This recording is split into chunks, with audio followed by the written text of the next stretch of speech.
ഈ ഒരു ചായ കുടിക്കാനായിട്ട് കൊൽക്കത്തയിലേക്ക് കപ്പൽ കയറി എന്ന് പറഞ്ഞാൽ നിങ്ങൾ വിശ്വസിക്കുമോ? എന്നാൽ പള്ളിയിൽ വെച്ച് പരിചയപ്പെട്ട ഒരു ബീഹാരിയാണ് എന്നെ ഈ സദ്ദാമിന്റെ ചായക്കടയിലേക്ക് എത്തിച്ചത്. ശരിക്കും പറഞ്ഞാൽ ഹൂഗ്ലി റിവർ കടന്നാൽ മാത്രമേ നമുക്ക് കൊൽക്കത്തയിൽ എത്താൻ പറ്റുള്ളൂ. അതുകൊണ്ട് നമുക്ക് ബോട്ടിൽ പോകാമെന്ന് അയാളാണ് ആദ്യം പറഞ്ഞത്.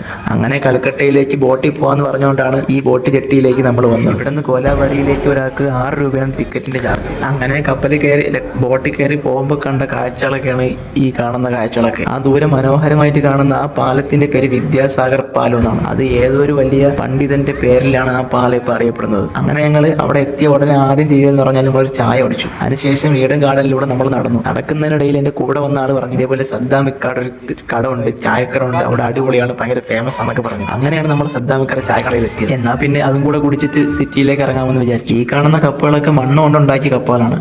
ഇതൊക്കെ ഒറ്റത്തവണ മാത്രമേ ഉപയോഗിക്കുള്ളൂ. നമ്മുടെ നാട്ടിലൊക്കെ ഇതേപോലെയൊക്കെ കൊണ്ടുവന്നു കഴിഞ്ഞാൽ പ്ലാസ്റ്റിക്കിന്റെ ഉപയോഗം കുറയും. പക്ഷെ അതൊന്നും ആരും ശ്രദ്ധിക്കൂല. ഈഡൻ ഗാർഡൻ എന്ന് പറഞ്ഞാൽ നമുക്കൊക്കെ ഓർമ്മ പറഞ്ഞത് ക്രിക്കറ്റ് സ്റ്റേഡിയമാണ്. യഥാർത്ഥത്തിൽ ഈ ഒരു ഗാർഡന്റെ പേരാണ് സ്റ്റേഡിയത്തിന് വെച്ചത്. കൊൽക്കത്ത ഇന്ത്യയിലെ തലസ്ഥാനമായിരുന്ന കാലത്ത് അന്നത്തെ ഒരു ബ്രിട്ടീഷ് ഗവർണറുടെ സഹോദരിമാരുടെ പേരിലാണ് ഈ പൂന്തോട്ടവും പിന്നെ അതിനുശേഷം സ്റ്റേഡിയം ഒക്കെ ഉണ്ടാക്കിയത്. ആ സഹോദരിമാരുടെ പേരിന്റെ തുടക്കം ഈഡൻ എന്നാണ്. അപ്പൊ അത് വെച്ചിട്ടാണ് ഈഡൻ ഗാർഡൻ എന്ന് അവർ നാമകരണം ചെയ്തത് തന്നെ. ഇന്ത്യയിലെ ഏക ട്രാം സർവീസിൽ യാത്ര ചെയ്യുക എന്നത് എൻ്റെ ഒരു സ്വപ്നമായിരുന്നു. അപ്പൊ ഈ റെയിൽ കണ്ടപ്പോഴാണ് എനിക്ക് അതിന്റെ കാര്യം ഓർമ്മ വന്നു തന്നെ. അങ്ങനെ ഞാൻ അയാളോട് ഈ കാര്യം പറഞ്ഞപ്പോൾ അയാൾ എന്നെ അവിടെ കൊണ്ടെത്തിച്ചു. ശേഷം അയാൾ എന്നോട് വിക്ടോറിയയിൽ കാണാമെന്ന് പറഞ്ഞ് പിരിഞ്ഞു. പക്ഷെ പിന്നെ ഇതൊരു ആളെ കണ്ടില്ല. അത് വേറെ കാര്യം. ട്രാമിലെ വിശേഷങ്ങളുമായി അടുത്ത വീഡിയോയിൽ കാണാം.